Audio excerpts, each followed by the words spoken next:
Evening, everybody. Today is Thursday, February 17th. Welcome to Can I Get Some Sports with That podcast. We have David with us tonight, Yo. Ronnie, D-Boy, Yo. Neil, Yo.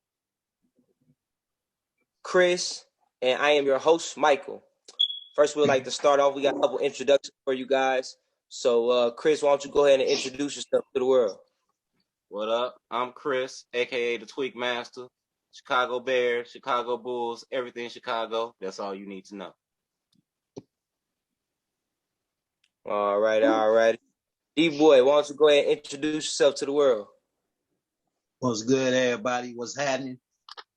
D-Boy, south side of Chicago, born and raised, Wild Hornets, Bulls, Bears, Cubs, and Blackhawks. That's all you need to know. No, the shot. What I like to hear. That's what I like to hear. A lot of interesting stuff been going on in the sports world last week. So I know y'all are ready with some heat for us. Today we're gonna start off with we got Matthew Stafford. He just won the Super Bowl, well deserved, long overdue, and a lot of people got him, in that Hall of Fame class now. So the question for you guys is, what are your thoughts on that? Do you believe Matthew Stafford is a Hall of Famer? Ronnie, we'll go ahead and start with you. I'm gonna go with, yeah, I think so. I think 13 seasons, Matthew Stafford has 49,995 yards, 323 TDs. All of that, except for 1 year, was done in Detroit. From 2001 to 2018, Stafford averaged like 4,465 points, 4,465 passing yards, and 27 TDs. And after this season, he became a member of the 300 TD club. And that only has 13 members, I believe. And he's ahead of John Elway, who is in the Hall of Fame. All those passing yards that he has and all those touchdown yards that he has also beats out Warren Moon, Joe Montana, Dan Fouts, Jim Kelly, Y.A. Tittle, Johnny Unitas. I mean, what else does he have to do? And he just won a Super Bowl. And he's not done yet. And the point is, he did most of that in Detroit. If you look at Joe Montana's teams, Kelly's teams, just those two, Elway's teams, way better than anything he's had. Detroit is a crazy franchise to play for. We had two superstars considered the greatest at those positions that they played. Calvin Johnson and Barry Sanders all quit early playing football because they played in Detroit. So to tell me that he put up all those numbers and ahead of all those quarterbacks that I just mentioned are in the Hall of Fame, why can't he be in the Hall of Fame? And he's not done yet. So he's still going to be padding stats. And if they run it back next year and he wins 2 Super Bowls, how can you deny the fact that he's going to be in the Hall of Fame? That's my case for Matthew Stafford. And he was the 7th fastest quarterback to 300 touchdowns. So how can he not be in the Hall of Fame? That's my case on that. All I'm gonna say is no argument with you there, brother. That's why I started with you, man, because you put all the numbers out there. So hey, Matthew Stafford is officially Hall of Fame worthy in my eyes.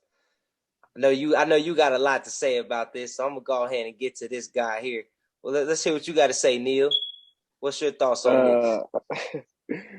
So I feel that Matthew Stafford belongs in the Hall of Very Good.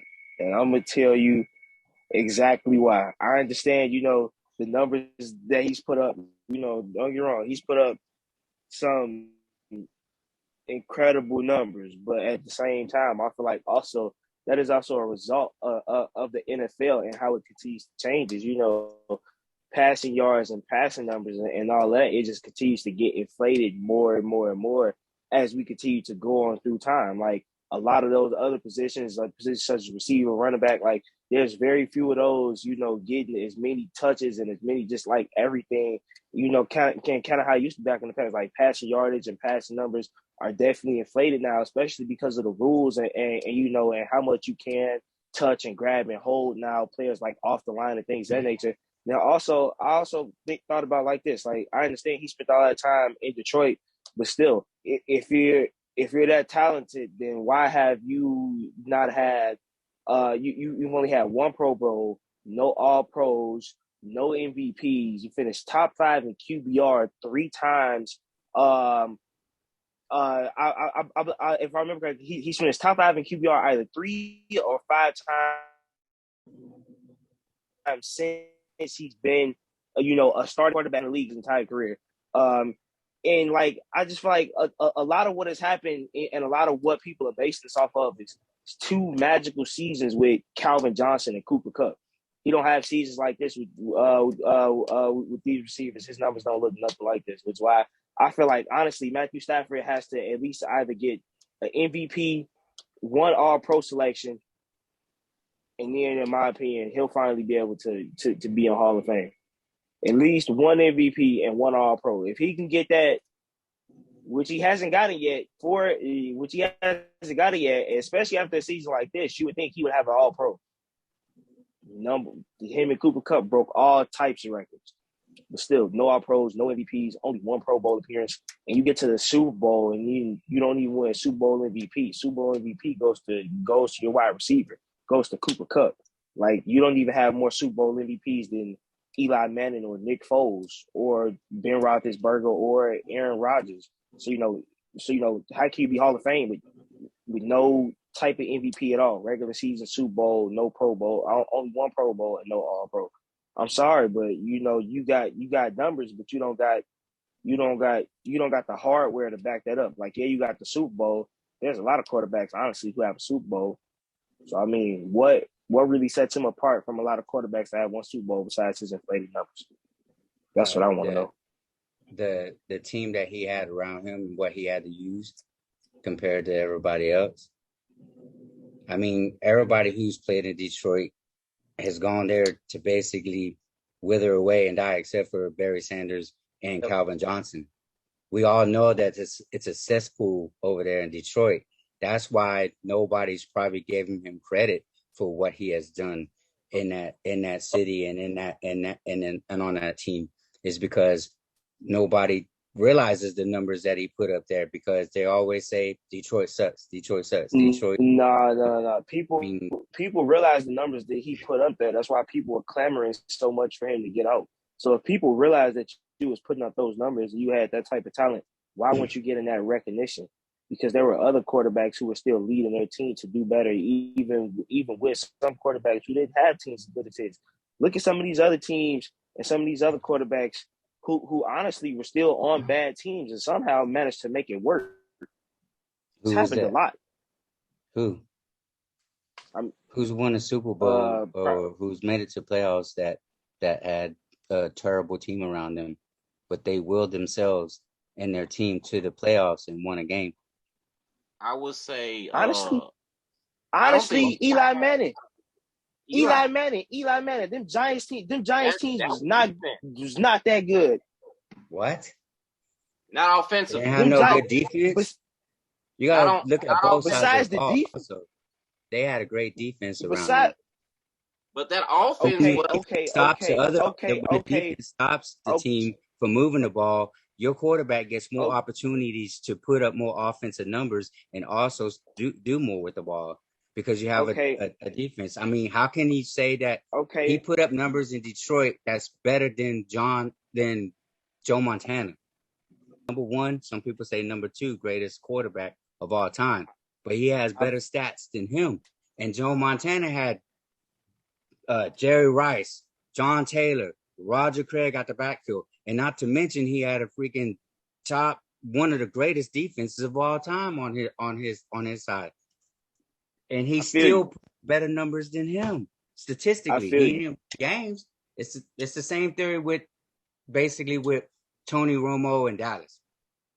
Troy Aikman has all the Super Bowls, and so does Bart Starr. But Tony Romo leads that team in every statistical category as far as a quarterback goes, but did not make it in the playoffs as far as they did? Was it because of the Chiefs? I mean, point given that one year when he put up 50 points and still lost 51-50. If your quarterback is putting up 21 points in the NFL or even 28 and you lose that game, it should be on your defense.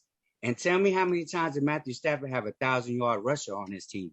They always knew he was passing the ball. So why didn't the defense freaking know what he was doing? They all knew he was passing the ball, and he still put up the numbers. That's my point. It's like he had no 1,000-yard rusher on his team, and he played 80. I think Calvin Johnson had 82 games with Matthew Stafford. Matthew Stafford has 187 games. So he played 100 games without Calvin Johnson and still put up those numbers in Detroit. Like I said, I'm put to you like this, all right? He get an MVP, he get a Super Bowl MVP, and he get an All-Pro, he got Hall of Fame. I'll leave it at that. Fair enough. Chris, you with us? All right. I know you had something you want to say on the Matthew Stafford topic. Let's hear what you got to say. I was gonna piggyback on what Carnell and Ronnie was just talking about. Like, I don't think Eli had a better offensive team or offensive weapons than Matthew. And I also think Matthew Stafford is a better overall athlete than Eli Manning. But yet, Eli did win a Super Bowl MVP, and Eli doesn't have the numbers, but I think Eli will be, in my book, ahead of Matthew Stafford because of his credentials. Eli got 2 Super Bowl MVPs and a league MVP. Not saying Matthew Stafford isn't great, but I kind of agree with Neil. Like, he's been, in some cases, one of, if not, the most talented quarterback in the league. Matthew Stafford has. He has. But it's like, I get it. He was in Detroit. He played with horrible teams, but he had like some great weapons, and he used to do all the amazing comebacks they had, all the things he did in the fourth quarter, all the last second touchdowns he threw. It just, I don't know. It's just like he was just missing that to put that team over the top. And I think if you look at quarterbacks like Phillip Rivers, Eli Manning, who's another one? Those guys, I don't think they throw the ball better than Matthew, but I think, they just had a little bit more of the it than Matthew, because Phillip Rivers didn't have a great team either. Phillip Rivers teams weren't great either, and he still put up some impressive numbers and got MVP too. So I just think Matthew, I'm with Carney. I think just Matthew Stafford just needs a couple more accolades, and then he can be entered in that conversation. Because if we're talking about putting him in, I think Eli, we could talk about putting Eli in as well. And that's just my take on it. Well, Chris, you already know a guy like me already has Eli Manning in the Hall of Fame. You know what I'm saying? Eli Manning is that dude, if you ask me.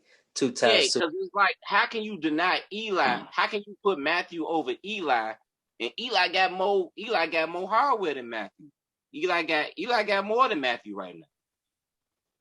So how can you put Matthew Stafford over him just by the passing numbers? Is Eli better than Aaron Rodgers? No. Where he has more hardware than Aaron Rodgers? He has more Super Bowls than Aaron Rodgers. But that's why I brought that up. That's why I brought that up, because he does have the hardware. He does. I mean, it's not all on him. I mean, Eli had a great defense. I mean, Michael Strahan, that defense was outstanding. So, but they named him Super Bowl MVP twice. And he also got a regular season MVP. And Matthew Stafford, with better talent, didn't even get the regular season MVP. So to me, that says something. But that's just my opinion. I would just like to point out also, Phillip Rivers was never a league MVP. Just want to get that out there. Neither was Eli Manning. Eli Manning was not as well. Yes, he was a Super Bowl MVP 2 times, but not league MVP.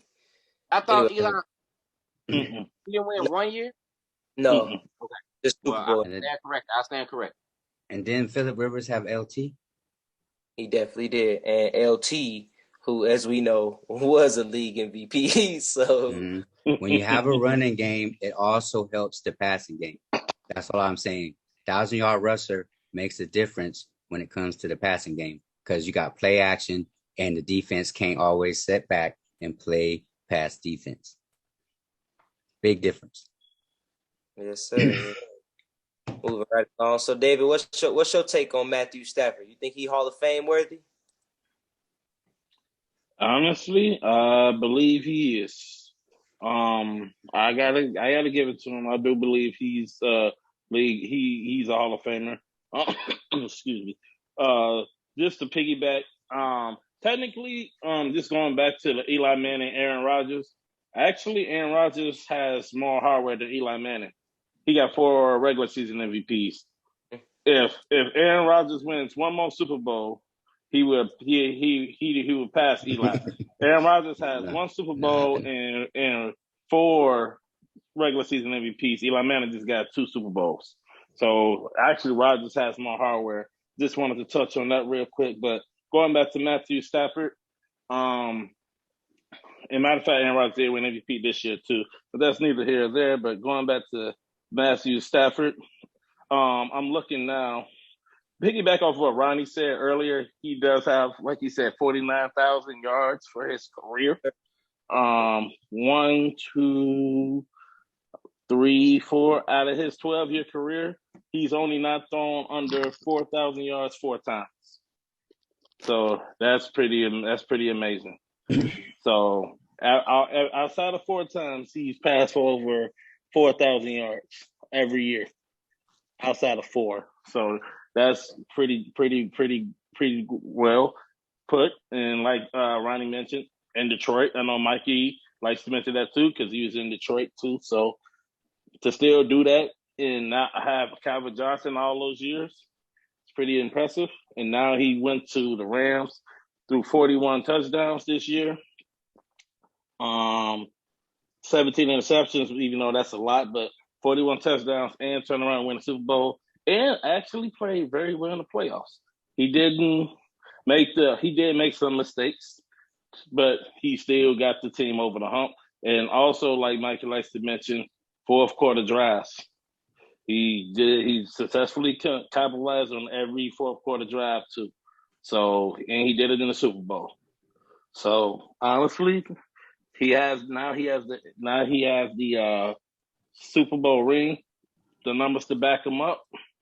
And like Ronnie also said, he ain't done yet, so he can possibly duplicate that next year.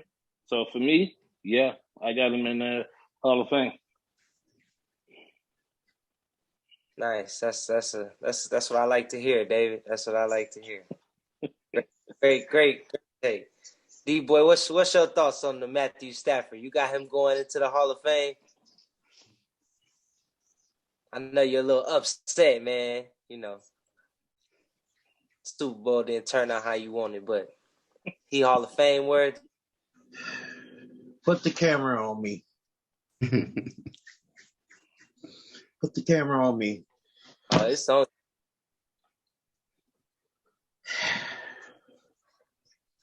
Yes, he had a nice season. Yes, he's done great things. But put him in a Hall of Fame, I can't do it just yet. Win one more Super Bowl, and I give him his just due. And the reason I can't put him in the Super Bowl right now, put him in the Hall of Fame right now, is because all them years in Detroit, yeah, he was on some bad teams, but a couple of those playoff losses, if I'm not mistaken, was his fault. So, I give him his just due. He won a Super Bowl. He should take Zach Taylor out to dinner. Zach Taylor, he should take him out to dinner, buy him a Spencer steak dinner because Zach Taylor decided In the second half, he forgot what a run game is, but it's all right. So I'll say this: win one more Super Bowl, and I'll put him in there. As much as I don't care for him personally, I have to give credit where credit is due. He balled out. He balled out. It pains me to say that. And no, I'm not wearing his jersey, but I will be getting an Odell Beckham jersey. I told you I would never buy somebody who went to a rival SEC school. I would never rock their jersey. So, yeah. But that's my take on it. I get Good win point on one more Zach Super Taylor, Bowl. D-boy. Good point on Zach Taylor. Good point on Zach. Well, everybody, I think it's perfect that D-Boy mentioned the jerseys because, as you all may not know, we had a bet going that if Matthew Stafford made his way through the playoffs, as I said he would, and, get that trophy, you know what I'm saying, get that Super Bowl, some things would have to happen. And a couple of guys here on our podcast, they got some jerseys to get now, you know what I'm saying? Of course, D-Boy says he gonna sub for the OBJ jersey, but we all know really what that is. That's the Matthew Stafford, you know what I'm saying? So with that being said, that brings us to our very first humble sauce segment. Yes, ladies and gentlemen, it is time to give out some humble sauce. We got some humble sauce to give out tonight. And our humble sauce goes to, yes, D-Boy, yes, here you go. Get your humble sauce, fella. Go ahead, drink you some of that. And we got some more for it. Mr. Carneal. Yes, sir. I wish you had the Stafford jersey on right now for that. Yeah, you got to get yours too. I can't wait to see it. Oh, you going to look so nice in it. After I get that jersey, it's going right on the grill. I'm going to wear it for the episode, and it's going right on the grill, and I'm recording. Get you some. And I'm going to record it. It's going right on the grill. Humble sauce. Yes, sir. Humble sauce. I think we got some more humble sauce to give out, don't we? David, is there some more humble sauce to give out? Yeah, I'm one of them. I got it, man. Man, hey, like this like Sunday dinner, man. You just pass it around. We got humble sauce for everybody at the table tonight. You know what I'm saying? They just let me down, man. They let me down. I think we got one more candidate for the humble sauce award. They got to drink up. We're gonna go ahead to Mr. Chi-Town Bear himself. Yeah, that'd be me. That'd be me. Yeah, Matthew's biggest fan. You know what I'm saying? Drink. I like to thank Zach Taylor. It's your fault, Zach Taylor. Zach Taylor, run the ball. Run the ball next time. Run the ball, Taylor. Matter of fact, real quick, Mike, I don't even think that needs to go to Zach Taylor. Every NFL team, when you win in the game, hence the San Francisco 49ers, just about any NFL team, when you are winning the game, stop dropping your quarterback to pass when you're winning the game with the run, because what has happened the past few years when you rely on the pass and you stop running the ball, you lose. Run the ball, it works.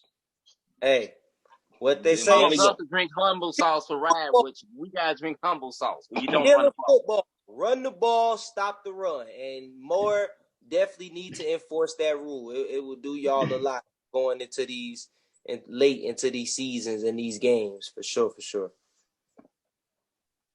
Stop relying on the quarterback to win you the big game when your running back got you there. Yeah. Use the clock. Make it your adversary. Make it on your side. Eat the clock up. Your friend. Make it become your friend.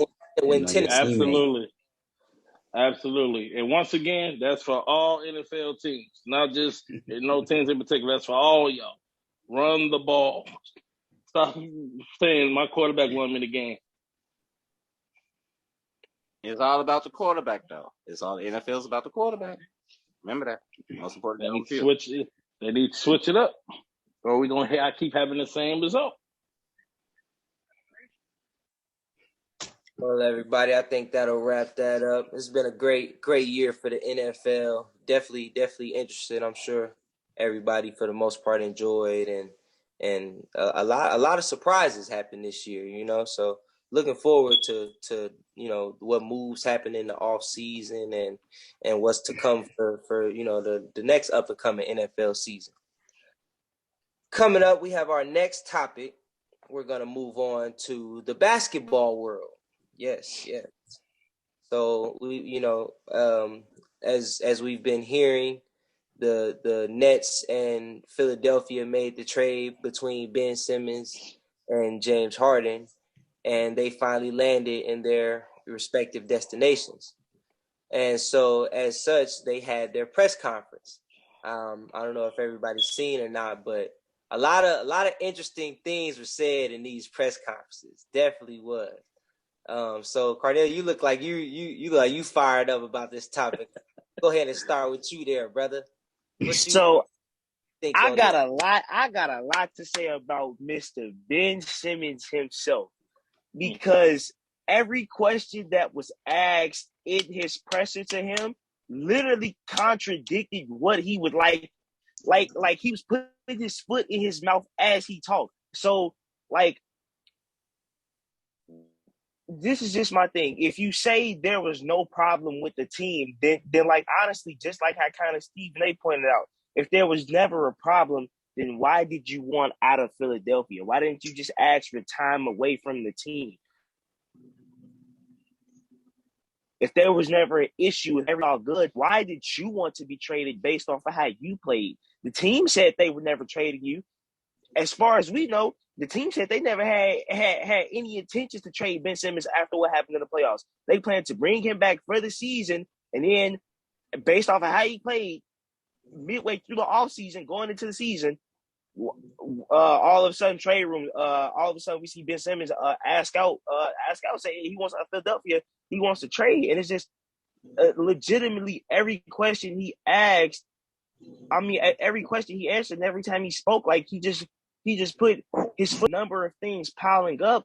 Then you don't necessarily have to say what those things are, but then when there's a question asked behind it, don't say that there was no problem, because if there was a number of things built up, that means that you had several problems with things going on in the organization regarding to you.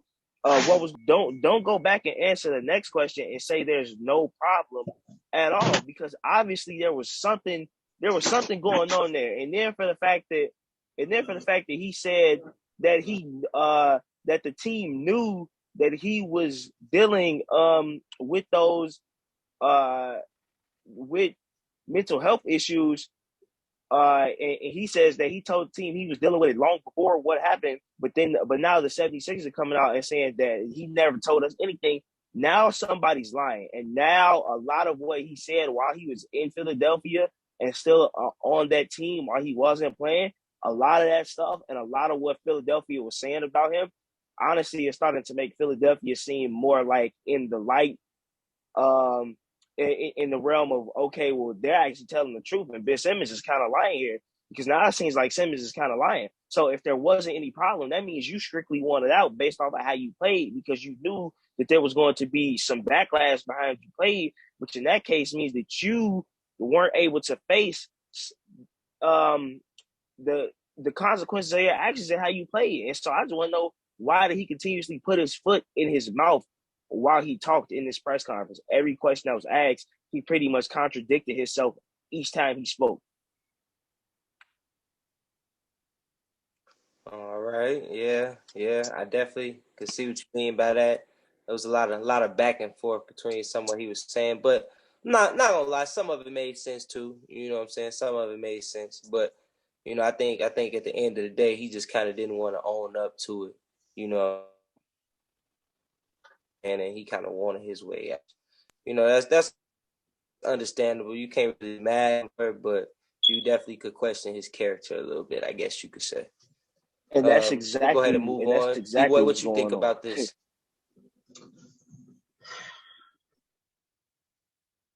Yes, he did contradict himself.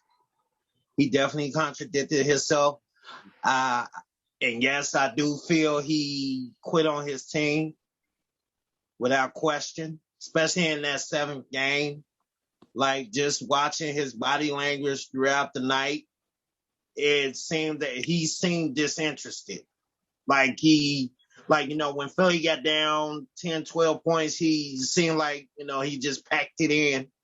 But, like I said, you can never judge somebody's mental health. I would never do that. But to Carnell's point, yes, he definitely contradicted himself. If like Carnell said, if it was never the team itself, then why are you not in Philly still? Like, I'm gonna fill you guys in on something. So Ben Simmons went to LSU, and someone close to him said that he is what I said he was when we had the Sunday show, that he's a diva. Like, they say he's very self-absorbed. If it's not involving or revolving around him, he's not interested. So it's going to be interesting to see. But one thing I will say, he's not going to be able to get away with that in Brooklyn. Durant don't play that. And I think Durant has his flaws too, but Durant will definitely not. That's not happening in Brooklyn. Durant's not going to have that. You see what happened to James Harden? Durant basically gave his blessing to pull the trigger on that trade. So everybody knows that's Durant's team. So it's going to be interesting to see. I think everything that he said in the press conference, as far as he's ready to get to work and all that good stuff. Yeah, you could talk the talk, but are you gonna walk the walk? So, and I'm gonna close out with this. If the playoffs started today, it would be the Bulls in Brooklyn in the first round. And the way Brooklyn is constructed now, even with the Bulls having all those injuries, they wouldn't beat. And I wish Phil was on here because I know he would blow a gasket. But if the playoffs started today, the way Brooklyn is constructed now, even with the moves they made, they still wouldn't beat the Bulls. Not without Durant. Durant would be the piece that will put them over the Bulls. But it's like I said, yes, he did. I feel he did contradict himself. Now, real quick, to move on to James Harden, I've never cared for him. In my opinion, he's always been the type that'll show up, and he's like the Aaron Rodgers of the NBA. He'll have a great regular season, but not show up in the postseason. Like a point I made on the show Sunday, 2018. You were up 3-1. Chris Paul, arguably one of the top 5 greatest point guards ever, got you the 4th game. All you had to do was go back home and win one doggone game, and you couldn't do it. So that, I don't understand. I don't understand. I don't think him and Embiid are going to last long, but it's going to be interesting to see. That's my take on it. It's just time will tell how that works out. Yeah, definitely. I mean, we're going to see how it plays out, definitely coming towards the end of the season when they both get on the court as to, right. As to which one was really blowing the smoke. You know what I'm saying? I guess you could say. So, yeah. So, Chris, what's your thoughts on this press conference? Oh, man. I'm so glad you came with this. Okay. Now, my thoughts on Ben Simmons, I was confused about Ben Simmons personally because it was like when he came out saying, ain't no problems with the team. It was never a problem with the team. It was never a problem with this. The team knew I had this going on. Hey, bro, come on, for real? Like, bro, it just all seemed like so fake. Like, bro, no one knew that. And if I agree with everybody else, if it was no problem with the team, why did you want out so bad? To me, you're like the little kid who can't get his way. You took your ball and you run in the corner. You know what I'm saying? You had a bad game. Go Now you gonna home. go hide in the corner. I don't want to play no more. I don't want to be here no more. Trade me. And then you come out and say, there's no problem with the team. I don't have any problem with anything.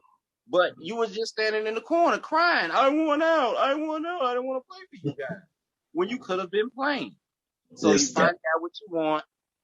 And then I'm kind of with you, D-Boy, with the James Harden thing. I don't never cared for James Harden because I think he had his step back has always been like a travel to me. I like this dude has been traveling and getting away with travels his whole career, and it's like you bounce from team to team. You've been in the chat. You got there with KD.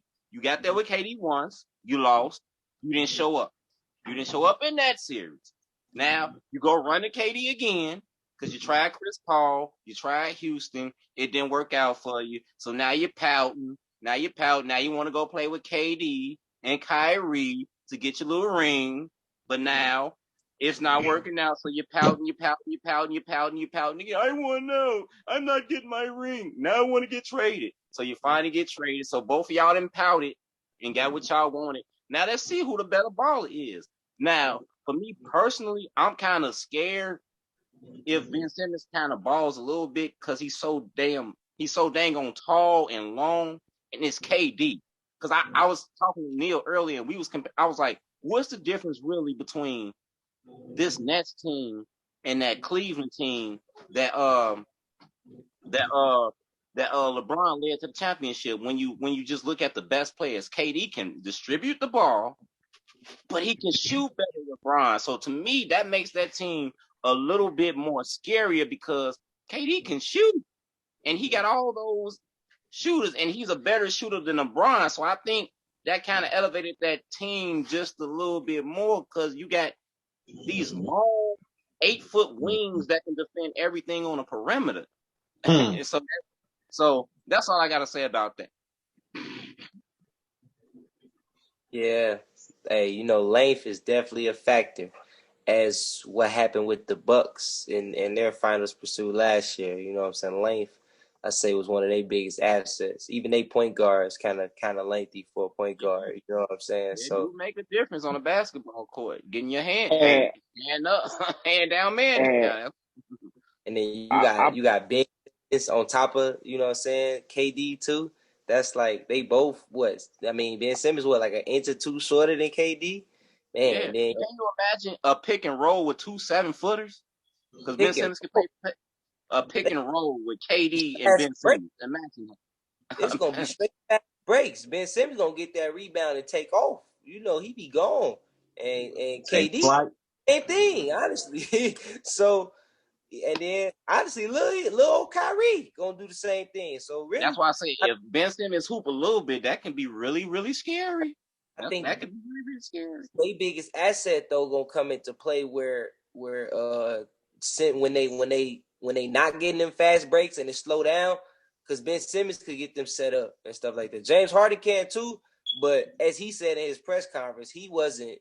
He wasn't willing. You know what I'm saying? Essentially, he ain't like when plays was drawing up for them and stuff like that. So he wanted the plays to be drawn up for him. You can't orchestrate the offense and want the plays to be drawn up for you. You know what I'm saying? So I don't think they get it past the Bucks, especially with Kyrie only playing part-time. Who, Brooklyn? Yeah, I don't see Brooklyn getting past the Bucks if Kyrie's only still part-time. If Kyrie's a part-time hooper, they losing 6 to the Bucks. You think Brooklyn will beat Philly?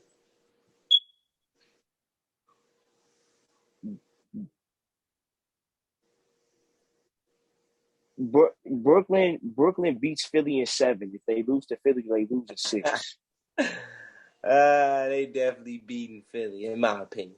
Ronnie, what's your take on the Ben Simmons press conference? On the Ben Simmons press conference, I agree with y'all. He was putting his foot in his mouth, and I would never ever, not anybody about their mental health or nothing like that. But the thing was, the team. Like you said, we've seen it many a times when players have had, especially with even Kyrie. Kyrie's taken time off and went away from his team because he had to deal with personal issues. He could have just said something like that if it was just straight mental issues or whatever. I think it became a mental issue, and he stopped liking the team after what the fans started, doing to him and calling him and burning his jerseys at the end of that series and all that stuff. I think that really played a big deal in why he wanted to get traded from Philly. And I said, that's the reason. He can't be sitting there saying that it had nothing to do with that he didn't want to be traded. It was just his mental state. I think he wanted to be traded, and that was his way of getting traded, and he got traded. Now, I do think that they won that trade because with James Harden, first of all, in his press conference, I thought he was capping on the fact that he said that Philly was his first choice anyway, because if he was in the mindset, depends on how you look at it. If he's sitting there thinking he wants to win a championship, which supposedly he does, then I think that was a lie that came flying right out of his mouth. Second, Harden, I've never liked Harden for his game. It's like multiple times we've seen him team up with a star or another ball dominant star. It's like I said before on the last show, we need two superstars on the team and some role players, great role players. There's only one basketball on the court, and James Harden game don't work with other ball dominant people. Don't matter. The last time he been in the finals was when he was on the team with KD and him, and he was the sixth man. He came off the bench, and he let the other stars get rest when he came out, and he dominated. He balled out, and that's why he got that big contract to leave. And we've seen what's happened ever since. And he's sent the finals, and he can't. It just don't work. And I guarantee you, with Joel Embiid, he don't hold no punches. And if he starts feeling some sort of kind of way about all those step back threes and all, just jacking up threes all the time and trying to take over the game and not running the offense through him, I think he's going to say something. And before long, we're going to have the same issue, James Harden and Embiid on the outs. Now, and I think because the age of James Harden and all the stuff, he's going to continue the same thing. He's not going to change. If he ain't changed his mindset by now, this late in his career, he's not going to change. Ben Simmons is young. Ben Simmons can go and prove the world wrong if he gets his head right and he goes out there and he balls out. And he has plenty of time to do it. And like y'all said, with playing with that team and he balls out, he could change everybody's mindset about him, and he has the time to do it. And I think the situation of being traded there is better than James Harden going to 76ers. So I think Nets have won that trade 100%, in my opinion. And not only that, it's like even with Ben Simmons, you don't even have to shoot the ball. He just drives to the lane, kicks out, because like we said before, the Seth Curry, the Patty Mills, the Harris setting out at the 3-point line, and just Durant and Ben Simmons getting rebounds. And you just mentioned the pick and roll with both of them. I mean, if they get healthy and gel together, and Ben Simmons, plays like the talent that we've seen him at, he has talent.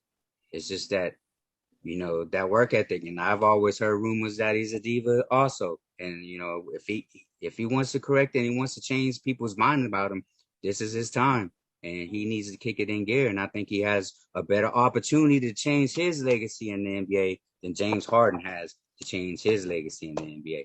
And that's my thoughts on that situation, on both of those situations. Yeah, it's a lot of pressure on James Harden right now, for sure.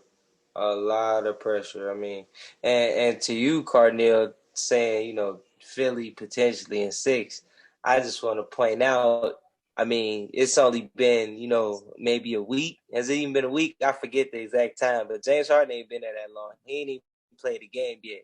And you see Embiid already doing double step back threes and whatnot. So I don't like the effect James Harden is having on this team right now. I mean, setbacks, you know what I'm saying? You got a lot to worry about. so I put it to you.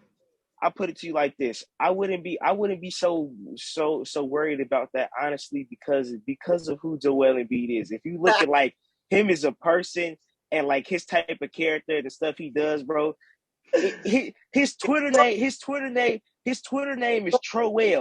Yeah, Honestly, I don't think he was doing that to be serious. I think that was one of those Joel Embiid moments in the game where he's like, he's like, let me see if I can imitate Harden right here, get it real quick. That's just Joel. Joel plays around sometimes during the game, but when it's business time in the series, Joel don't play, and we've all seen that in the playoffs. When it's time for the playoffs, Joel don't play. He put his head down and he grind and he put his nose down. And I feel like honestly that might rub off on Harden a little more, kind of now than what it has been in his previous stops because of the circumstances, because of the stuff like y'all have alluded to and things like that. I feel like honestly, and really quick to piggyback, of what Randy said, when I kind of believe Harden about Philly being his first choice, it's because Daryl Morey is there, and Daryl Morey was the GM in Houston, and him and Daryl Morey have a very, very good relationship, and it stayed good even after that trade and all the time he spent with Brooklyn. Him and Daryl Morey still talked and text, a lot. And so once Daryl Morey had got the job as the Sixers GM, honestly, I even myself said it was a no-brainer that Philly was going to end up with Harden. And I called that as soon as the Daryl Morey hire happened. I don't know if you remember those conversations me and you had, Michael, but like months ago, as soon as the Sixers hired Daryl Morey, I said, watch this. He's going to end up trading Ben Simmons for James Harden. I called it months ago, and it happened right on cue. yeah. Wish we had that on. You know what I'm saying? We could put that. That'd be nice. David, what you think? What's your thoughts on this press conference? My opinion is based on what a lot of you guys have said. I'm in agreement with what Ben Simmons was talking about, because it's just funny to me that all of a sudden he was nowhere to be found in the media. APB was out on him. And once the trade comes about, he shows up in Brooklyn. Now all of a sudden you find him. Because now he's doing press conferences. Now the man is already close to being ready to play. So that's kind of strange how you mentioned that you were struggling with things mentally. But if he is, we can't say. And I would never, like a lot of you guys have alluded to, I would never judge his burn our mental state. If you have mental issues, by all means, get the help. But to turn around to be ready to play once the trade was put through is kind of questionable, because my thing is, I think he was scared to play. I think he was really scared of the Philly fans. I really think he did not want to step foot back in that gym after the debacle that he gave the fans in that playoff series against the Hawks. He didn't shoot in like the last 3/4 quarters of that series, I don't believe. And it was all set in stone once he passed up a dunk to give the ball to Theigel. And that's that story right there. And Doc Rivers made the right move in pulling them out of there. And that was the straw that brought the camel's back for the Philly fans. And I don't think he can handle it anymore. And that's why he went on his hiatus, excuse me. So it's just crazy that now I'm hearing that rumors going on that he's going to be ready to play in 2 weeks. But boy, he better come to play when they go back to Philly, because this may be the equivalent to when LeBron went back to Miami, or it may be even worse. I mean, when LeBron went back to Cleveland, excuse me. So this may be even worse, because that trust the process, all that stuff that they were saying when you had these two with him and Parrott and B, trust the process and try to put the best players around him. And he was considered the second star. And to have that debacle, and now you in Brooklyn, all of a sudden you're ready to play, you better come with it. That's all I'm going to say about that. And now with James Harden, I think he kind of may have took a shot at KD and the Nets organization too, because he did state, I really want to be around people that want to win. Yeah. So he didn't. So he said, so pretty much right there, he's saying KD and Kyrie, they ain't really trying to win because KD hurt, Kyrie has the vaccine issue. So like, what am I doing here? Am I the only one who gonna put 100% in? That's what it sounds like he's saying. And so, honestly, Kyrie really could be the real vocal point of why this trio did work in Brooklyn due to the vaccination. We can't say anything with KD because KD got hurt. So we can't use injury as an excuse for KD not being ready to play. So he got hurt. So Kyrie is really the keys of why James Harden, I would say that James Harden rolling out. Because if you ain't going to commit to playing, and then you're only going to be there for road games, what happens if we got a home game for game 7 if any of the series goes there? I'm giving my all, KD giving my all, and we lose by the points. Let's say we lose by 8, 10 points. Those could be points that came from Kyrie, or because we know he's capable of easily scoring those. And so it's just hard. And I think that honestly, I like the pairing of him and Embiid, but going off of you guys' points earlier, he better show up and he better prove himself that's the piece Embiid needed, because it definitely wasn't Ben Simmons. Somebody who's going to shoot the ball, somebody who's going to score the ball. So it's going to be interesting to see. And I look forward to that matchup. And I believe it's in March with Philly and Brooklyn. And we will see what happens with that. And so that's my take. So really quickly, I know you said when he go back to Philly, it might be like how when LeBron went back to Cleveland. But honestly, you know what I think was worse than when LeBron went back to Cleveland was when KD went back to OKC. When KD went back to OKC, like don't get me wrong, Cavs fans booed LeBron. They were booing Kevin Durant out of Oklahoma. I've never heard a crowd win or lose. Like OKC lost that game, and the crowd legitimately stayed there the entire game, win or loss, to boo Kevin Durant out of Oklahoma. Like the way OKC fans treated KD when he came back, the stuff they had written on signs, the stuff they were saying, yeah, Cavs fans were bad to LeBron. But I'm sorry, I think OKC did KD a lot worse when KD went back. When KD went back, they tried to boo that man out of the state of Oklahoma. I definitely hear what you're saying, Neil. But remember, I know I'm not going to debate that, but then we talking about the city of Philadelphia, though. The city of brotherly love, and they got some rough riding. They got some rough riding type fans, man. So I think Philly's gonna be the worst. It's gonna be the worst. It's gonna be the worst. They gonna boo him out of the state of Pennsylvania. That's what I was saying. They gonna boo him out of the state of Pennsylvania. It's gonna be a whole lot worse. Yeah, that's what I'm saying. They gonna burn that man jersey. They gonna burn that man jersey in front of his face. They gonna walk. They gonna walk to the game with jerseys on fire in their hands. Like, come on, that is Philadelphia. He better be wearing. Now he really gonna have to clear it after that Philly game. Yeah, he gonna be having. He might have to come in there with a hazmat suit on. Because he gonna need all the protection he can get. Mm-hmm. Oh man, yeah. Well, that's good.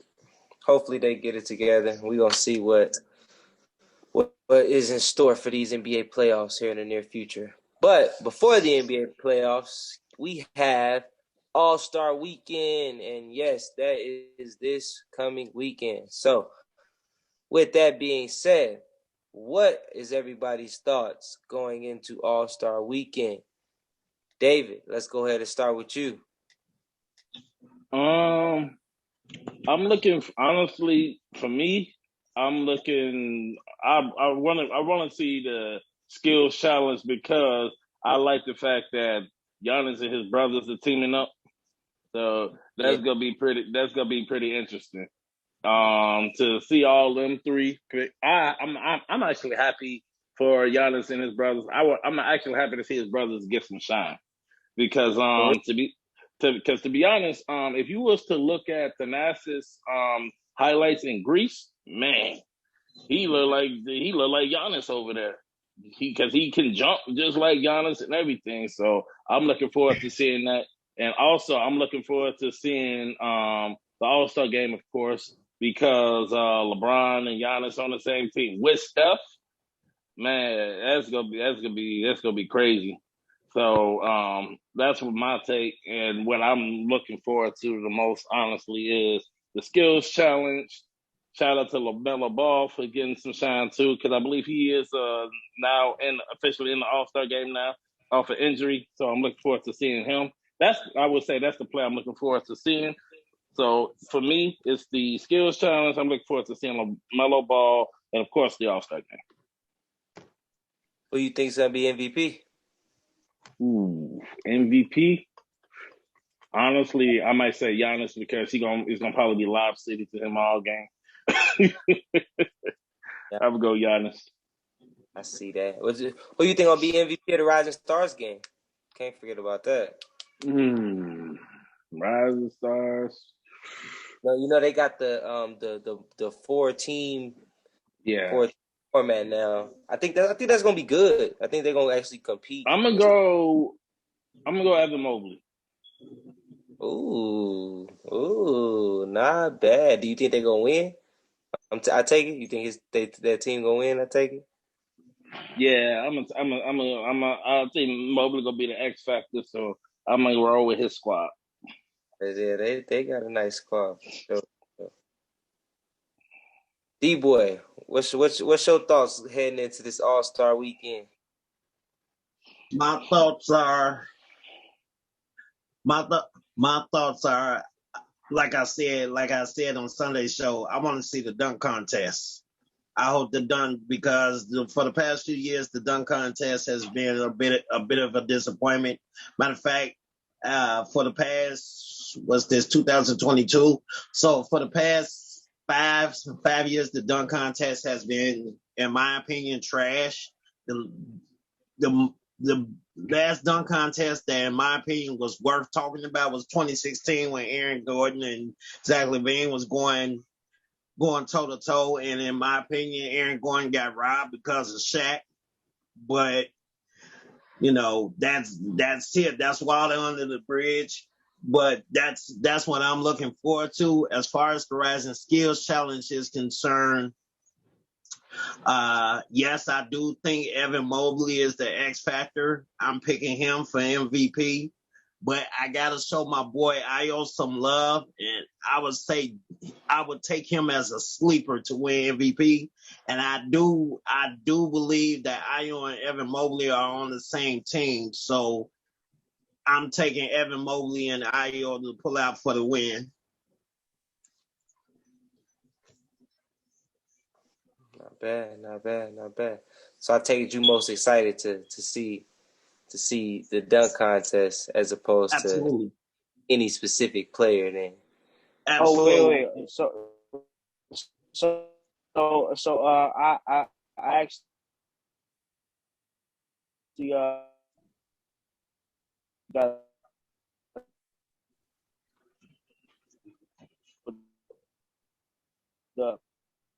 Evan or not.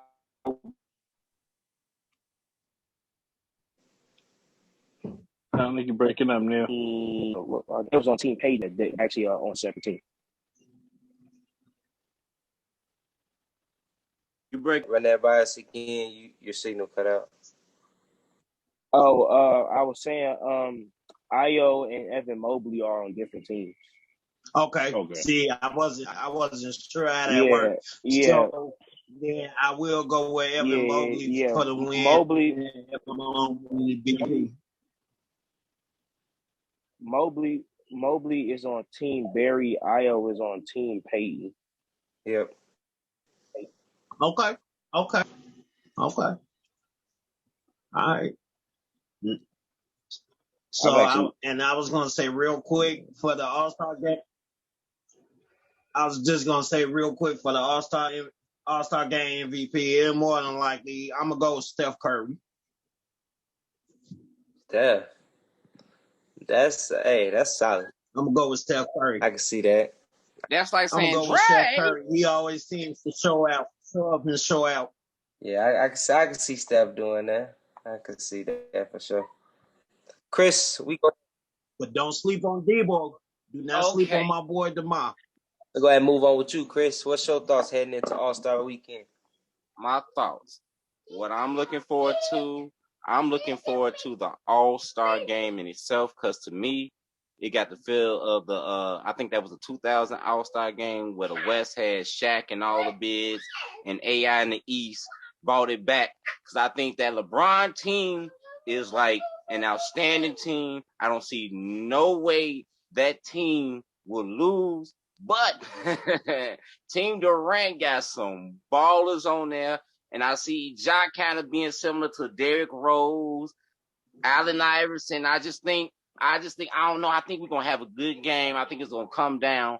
That's what I'm waiting to see, the All-Star game, to see if it comes down like the 2000 All-Star game, down to the wire where they was playing like the first half. Then they got serious and dudes started hooping. And like the last 36 seconds of that game was just like crazy. I think we in tune for something like that, and I can't wait to see it. And I think Kevin Durant team might edge him out, and if they do, I'm taking Ja as my MVP. Okay. Oh, okay. That's a bold pick, but it's not a bad one. Bold, but not bad, brother. I see it going down like that too. I see this game because it's set up like that. One team got like all the shooters, the size, the dunking, but that other team, they got some scrappers, man. They got some scrappers. There's some scrappers on the West. What? Jaws on LeBron's team. Yeah. No. Ja's on. No, Ja's on Durant team. He on Durant team. Okay, so I must have that, but I thought he was on them. Yeah, he based himself over there though. So like, if they win, I could definitely see him being like an MVP. I'm looking forward to. Chris, did you what you think about the Rising Stars game? Oh, the Rising Stars game, man. I'm with y'all, man, but I'm with D-Boy too. I like that boy. Ayo been hooping lately. His game developing. But the Rising Stars game that's gonna be a good one. But I don't know. I think y'all called the MVP of the Rising Stars game already. I don't see nobody being better than Mobley. It's gonna come to Mobley or Ayo. That's what I'm thinking about that game too. But hey, I like it. I think both games gonna be good. I think that's my opinion. About that, bro. Y'all sleep on that Rising Stars because that man LaMelo Ball is definitely LaMelo Ball. Yeah. Is he playing though? But is he gonna play? Sleep on Scotty Barnes? Yeah. He's on I think he's on Team Peyton. Scotty Barnes is on Team Peyton with Ayo. And he on the same team. I know he been hurt because he on there with LaMelo and Ayo. He on there with LaMelo and Ayo. Scotty Barnes on there with LaMelo and Ayo. And Chris from the Pacers. Chris Dirte. Got hurt. Nah, Duarte not playing. They replaced him with Kuminga off the Warriors. Yeah. They replaced him with Kuminga off the Warriors. And Kuminga been hooping in real life too. Hey, he's been hooping. I say Chris got replaced by Kuminga, and I think that's a nice fit for that team too. Honestly, Cardell, what you think going into this All-Star weekend? I think it's gonna be a very, very, very interesting one. I can't say like I'm super excited for it, but what I can say is that I'm very like interested in it. If that kind of makes sense, you feel me? Because it's very intriguing. Like this All-Star weekend, honestly, like because the last couple other ones, the All-Star game has kind of delivered, but like this one potentially like has the ability to kind of fall flat. Like this All-Star weekend has a very, very strong option to fall flat, and the thing that I'm probably the most interested in, honestly, would have to be the 3-point contest. And part of the reason I'm so interested in that is because of the lineup for the 3-point contest. We got Fred VanVleet, Desmond Bain, Luke Kennard, Zach LaVine, CJ McCollum, Patty Mills, Karl Anthony Towns, and Trae Young. And like, while some of those guys on the list are like snipers and sharpshooters, some of these other guys are just like shooters. You feel me? They're not like like dead eye. And so like it's gonna be very interesting because it seems like usually the 3-point contest is better for the guys who like aren't the best shooters. Because for whatever reason, the 3-point contest, I think it just gives them a reason to like feel relaxed, feel comfortable. It's like the pressure of a game, and like a lot of those other guys are used to doing it with the pressures of the game and things like that. And when it comes to the Rising Stars, honestly, my pick for MVP is going to be Scotty Barnes. I feel like, especially because he started off the season so hot, and then he kind of got hurt, and the Raptors lost momentum, and then they started facilitating some stuff back more through Pascal Siakam. So like Scotty Barnes hasn't got like as much recognition lately, but I feel like Scotty Barnes is probably going to take over the Rising Stars games in that 14 format, and that's because honestly, in my opinion, he reminds me so much of like Paul George and the way Paul George was when he first got into the league, and his athleticism and the way he shoots and the way he plays defense. Like when I see Scotty Barnes, I see Paul George, and like when Paul George was a rookie and he was going to like, he was very, very exciting to watch.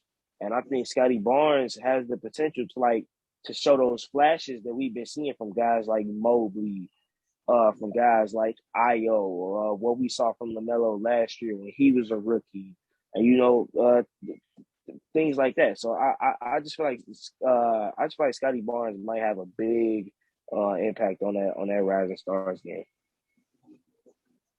Definitely. Watch out for Anthony Edwards too. He gonna come through and put on a show for y'all. I'm telling you.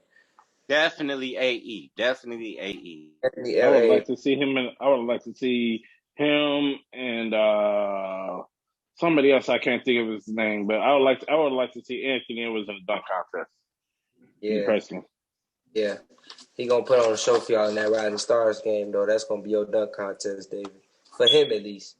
I can believe it. Ronnie, we go ahead and get into you. What's your thoughts going into All-Star Weekend?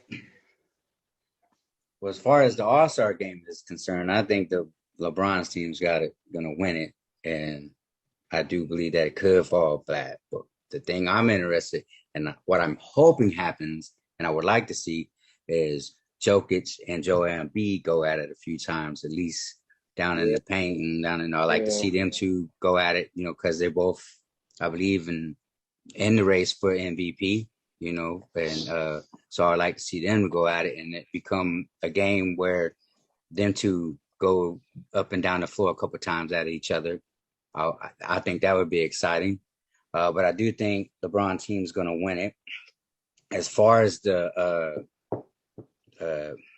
do always tend to like the 3-point contest more than anything else that goes on. As far as dunk contests and stuff like that. I don't have no favorite in the 3-point contest. I just generally like shooting.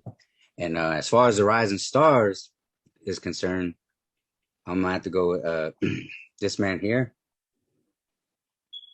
LaMelo Ball or Anthony Edwards as being the winners of the Rising Stars. I like both of those players. I like watching both of them play, and I always, like my son used to always tell me about LaMelo when he was overseas playing, and I was like, nah, man, I didn't really pay no attention to him. He said, you got to watch him play. And he really surprised me coming in this league doing what he's doing. So, and I think he's going to be the MVP of the Rising Stars, him or Anthony Edwards, in my opinion. I could see that. So I think we'll go ahead and make a note of everybody's picks and stuff our weekend, and we'll see who come out on top for the next show. So we got. I didn't give my All-Star game MVP. That's okay. Doing picks, so we gonna we'll get around to you for the picks. So actually, we can start with you. You know what I'm saying? Might as well. You got your All-Star game. Who's gonna win? I'm pretty sure we all got Team LeBron winning the All-Star game for the most part. So yeah, so I put it to you that? like this. I was kind of in agreement with Chris. Honestly, I kind of got like two All-Star game MVPs. I got one for Team LeBron and I got one for Team Durant. Honestly, I feel like if Team LeBron win, it'll be Giannis. I just feel like when it comes to like All-Star games, especially like because of the All-Star format, like it's more geared towards like the dunkers. You feel me? Like don't get me wrong, like the shooters get their respect and the shooters get the credit they deserve. It's like people like watching the long threes, but it's like I feel like part of the reason why All-Star MVP kind of goes like the wings and the dunkers, like that's what like draws like the most excitement. You feel me? Like watching somebody go up for like a crazy lob that somebody tried to throw for like half court or something like that. You feel me? I feel like that'd be nice, and I feel like if Team Durant somehow manages to win, I got Jason Tatum because I feel like right now, I feel like Boston just in general has a lot to prove, and I feel like that in the All-Star game, especially now because he's starting, and he's just continuing to add more to his game. I feel like Jason Tatum might be the takeaway for Team Durant to get it done because he's like the one wild card that I kind of see in the starting lineup for Team Durant. You feel me? Like Ja's Ja, but like it's kind of like Jason Tatum is able to do like all of the stuff that some of those other people starting on Team Durant can't. You feel me? So it's like I just feel like Jason Tatum. It's either gonna be Jason Tatum or Ja Morant for Team Durant, but I feel like it's gonna be JT. So if LeBron win, I got Giannis. If Durant win, I got JT. And who you got winning the dunk contest? The dunk contest. I was just looking at that. I honestly have. I got the rookie winning. I got the rookie from Houston winning. I got Jalen Green winning. I feel like that boy gonna come out and try because like especially some of the stuff he was trying to do early in the season, like in the games on some of these bigs and some of the stuff he was trying to do. Like that man was blowing people's heads in game 1 of the season. Like nobody even know who he was for real. And all we seen was this man trying to just dunk on everybody. And so the fact that he getting some free shine. Now I feel like he's gonna come up with some creative stuff and get it done. So I feel like the rookie might take it away. Who you got taking the 3-point? The 3-point contest, I got to be honest with you, I got Pat Mills taking it. Whoa, Mills. I think Patty. Yeah. I think Patty got something to prove. You feel me? Because like, I don't think this is first time in a 3-point contest, and I feel like a couple times he come up short. You feel me? And so I feel like I'll put you like this: my top 3 for winning the 3-point contest was Patty Mills, C.J. McCollum, and Fred VanVleet. So. But honestly, I feel like Patty might come out and sneak away with the win. Honestly, like I said, 3-point contest is more so geared to like the role player shooters, not the star shooters. It's like the star shooters win, yeah. But it's like if you look kind of like throughout history, especially recent history, it's been like it's been the role player shooters winning the 3-point contest more than it has been the star shooters. Joe Harris won like a couple years ago. I believe like before that, then somebody like Marco Bellinelli take it home like one time, like or something like that. It just seems like the 3-point contest is geared more towards the role player shooters and not the star shooters. I just like because they don't have like that pressure of like being like in game shooting, and this is just like an exhibition. You go out here and have fun. I feel like that's why the role player shooters usually put on a better showing in the 3-point contest than like those we see do it all the time on a regular basis in game. Like those just gonna like knock it out. Like we know Patty's a knockdown shooter, but he's also a role player.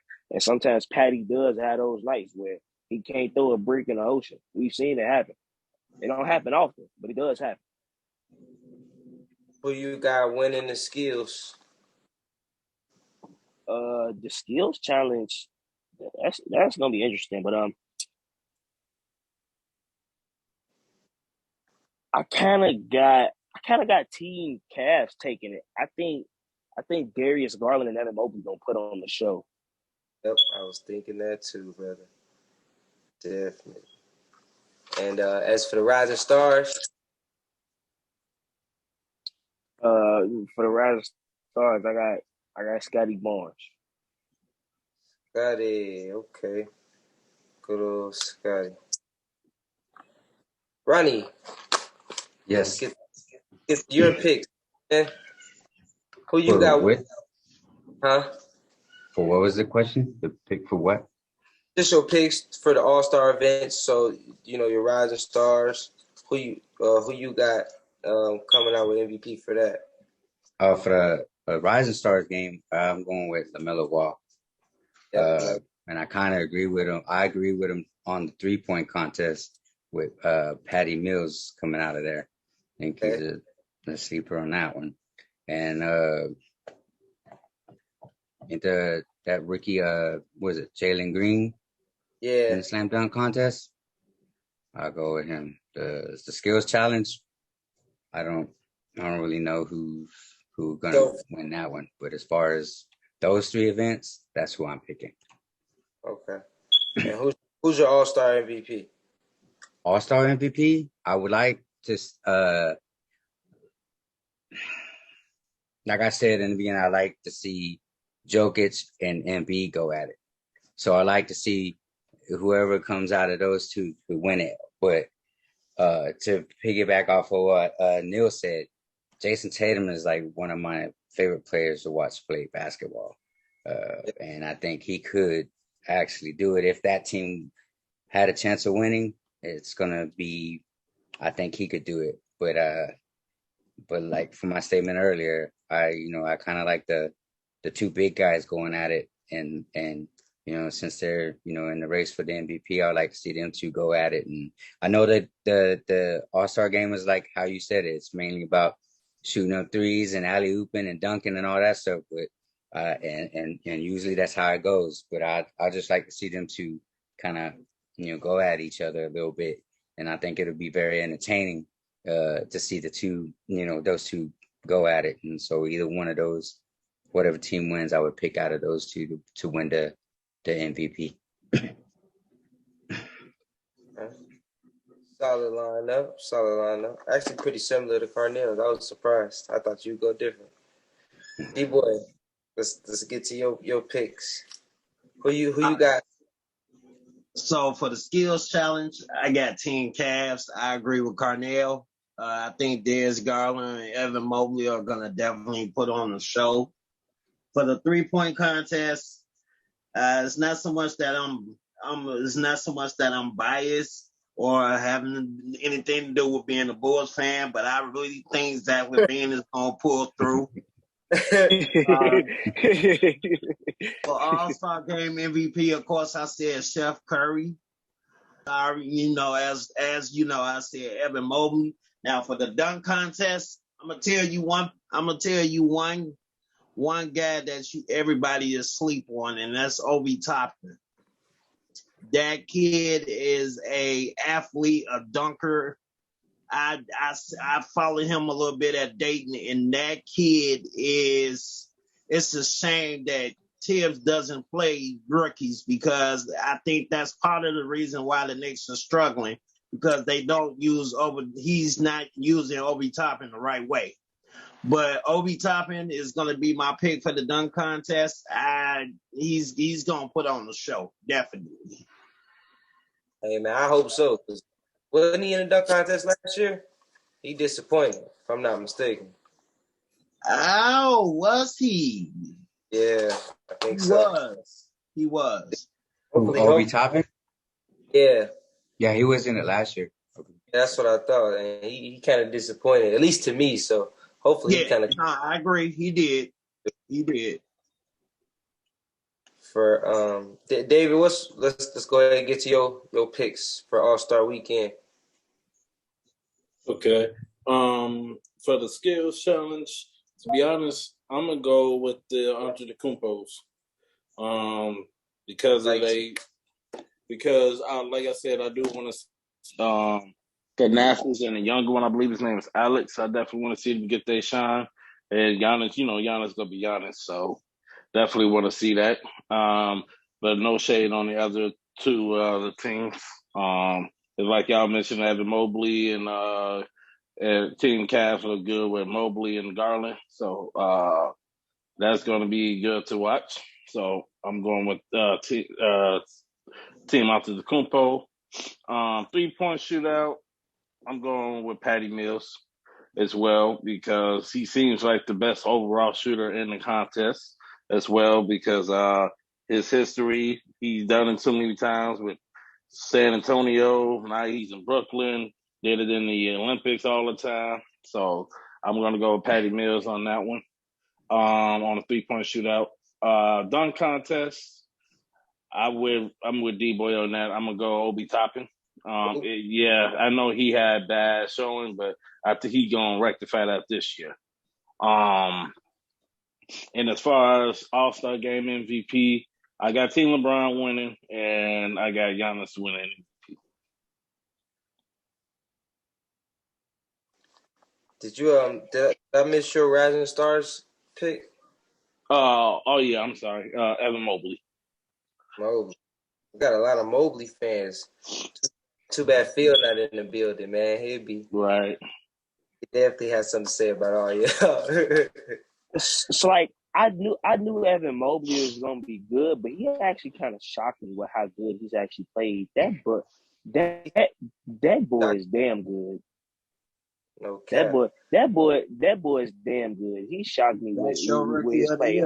Like I was expecting him to hoop, but like he been hooping. Yeah, that's your rookie of the year. For sure. And to piggyback off what you just said, Carnell, I'm going to give y'all a name who's been disappointing, if you ask me, and that's Cade Cunningham. Definitely. He's been disappointing. You don't think he going to win the skills challenge, huh? Wait, who? Hey, because he in it. You said he'd been disappointing, so I said that's probably why you don't think he gonna win the skills challenge. Yeah. I mean, he's been disappointing at least to me. I mean, Io has outplayed him, if you ask me. So I'm gonna put it to you like this: Cade Cunningham is playing actually exactly how I expected him to. He's playing like a cool, calm, collected floor general, not too high, not too low. He kind of reminds me of a 6'7" Chris Paul. You feel me? Like Chris Paul had a little more flash to his game, but like when you talk about just like point guard substance and how they run the floor and control their teams and stuff like that, I kind of understand why you're saying that.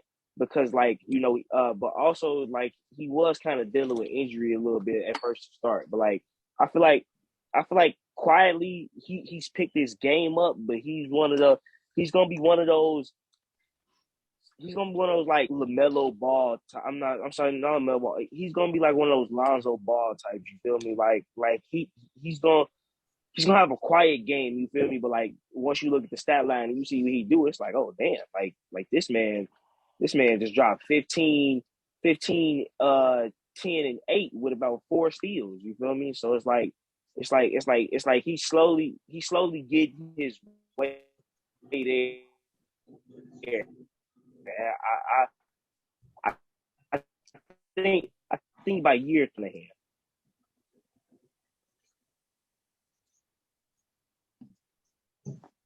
I agree. I hear you. Yeah, definitely. So for my picks for the Rising Stars, I really wanted to pick Ball, but Anthony Edwards is he on a mission, and that's just in terms of the league in general. Like he really wants to set the league on fire. You know what I'm saying? And he doing a pretty good job of it in the season. You know what I'm saying? So, and he's a highlight reel type of player. So I feel like he about to try to go crazy in this Rising Stars game, and I feel like the way his team's set up, I feel like they got the right overall team that could probably win. I wanted to go with Melo, but I feel like their team is just like too guard heavy, and I feel like that might get the best of them. You know what I'm saying? But Anthony Edwards, they gonna come through. They gonna ball out, and I think he gonna put up some big numbers in the Rising Stars game. He gonna put on a show. So I got him in that. For the skills challenge, I'm going with the Bucks players. Not the Bucks players, but the Giannis brothers. Because so I was gonna pick the Cavs because Garland and Mobley they play together every day, and they both balling out, having great years. But then I was thinking like them is brothers. Like it don't get no better than brothers. Like they was born because they was born playing together. Like when it comes to some skills, like your brothers is who you gonna have them best skills with. So I gotta roll with them on this. I feel like they gonna come through and show out. We gonna see. But a 3-point, man, that one is tricky, man. Because like Carnell was saying, a lot of role players win that. You know what I'm saying? And it usually don't be the guy you would expect. So like naturally, I would want CJ McCollum to win, of course. You know what I'm saying? Because I'm usually a Portland, you know what I'm saying? So I will want that. But if I had to pick who gonna win, and it's just based off what I've been watching this season and honestly last couple seasons, and in terms of like who can heat up and stay hot, especially from 3, I'm going with Van Vliet to win the 3-point contest. And that's because that's my boy. I'm going with Van Vliet because when he hot from 3, that dude do not miss. It's like he be like Steph synced in. Like it's back to back, bro. I just see him hit some shots. I just see him hit some shots where I was like, wow, this dude, he a shooter for real. So I'm impressed. And I wanted to go Patty Mills, but Mills is streaky. And I feel like Mills type of player, he gonna come drop 30 in round 1 and 10 in round 2. Or 10 in round 2 and squeeze by and then drop 30 and you know what I'm saying in the next round. So I don't know. That's why I went with Van Vliet over him, honestly. And then for the dunk contest, yeah, I'm going with Jalen Green for that. And that's strictly based off what I've been seeing this season, the way he been trying to dunk people and stuff like that. So I mean when you come out doing that and you get a chance to showcase yourself, you know, so you better show out. I want to go with Obi, but he let me down last year, so he got to do it. You know what I'm saying, for me to see. All-Star MVP, I'm going with. I want to go with Giannis, but Giannis won last. Did Giannis win the last 2 years? I think he did. No. He didn't get it. He didn't get it the last 2. Somebody else had got it. If I'm not mistaken, low key, I think one of them times went to LeBron.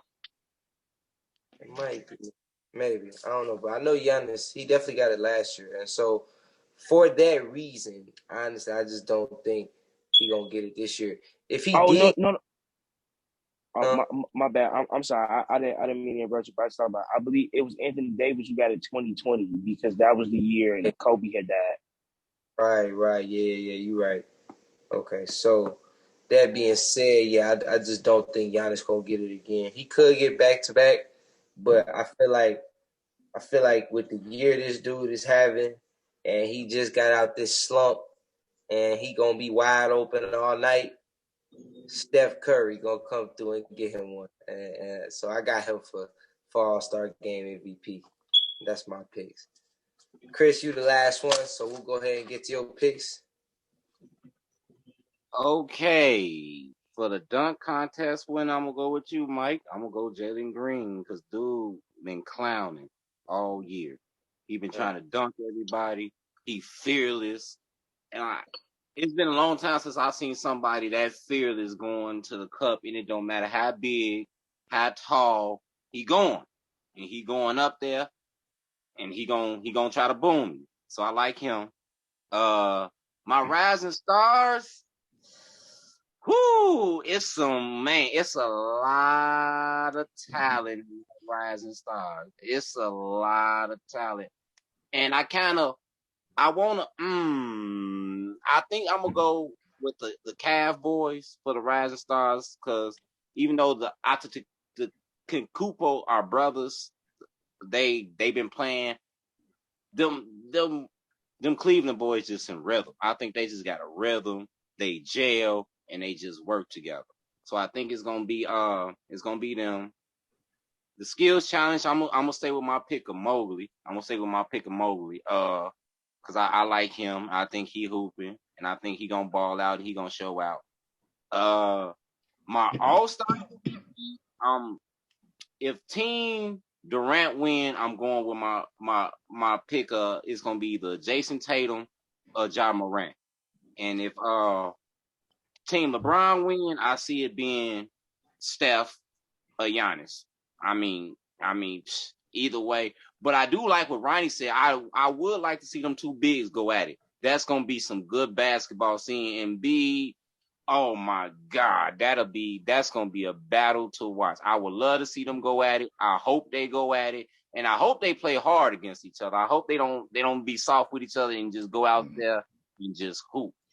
So I like that. I like that matchup. And then what I miss? I'm missing one. What MVP? I said my records. Huh? 3 point. Van Fleet, because that boy hot sauce. Van Fleet is hot sauce. He hot sauce. Like he got. I think he's Steph. I think he get more. What's the word I'm looking for? He more radioactive than Steph. He can heat up faster than Steph. Like, and once he started dropping them, bro, it don't matter. He kind of like Dame in that sense. Once they find that rhythm and they hot, they not gonna miss. They not gonna miss. They not gonna miss. So I got Fred. I'm gonna go with Freaky Fred. Good picks. Well, I look forward to seeing All-Star Weekend and seeing how these picks play out for everybody. And maybe we'll come up with some type of put something on the line. I don't know. We'll think of something, But as some for that, some coke. that'll wrap up our show for tonight, ladies and gentlemen. And I hope everyone enjoyed. Next time we will see you guys is on Sunday. So we will see everybody Sunday. And make sure you guys follow us on our Twitter and Facebook pages. Like our Facebook page, follow our Twitter page at CIGSWT. That is Can I Get Some Sports with That, if y'all was wondering. So yeah, everybody have a good evening.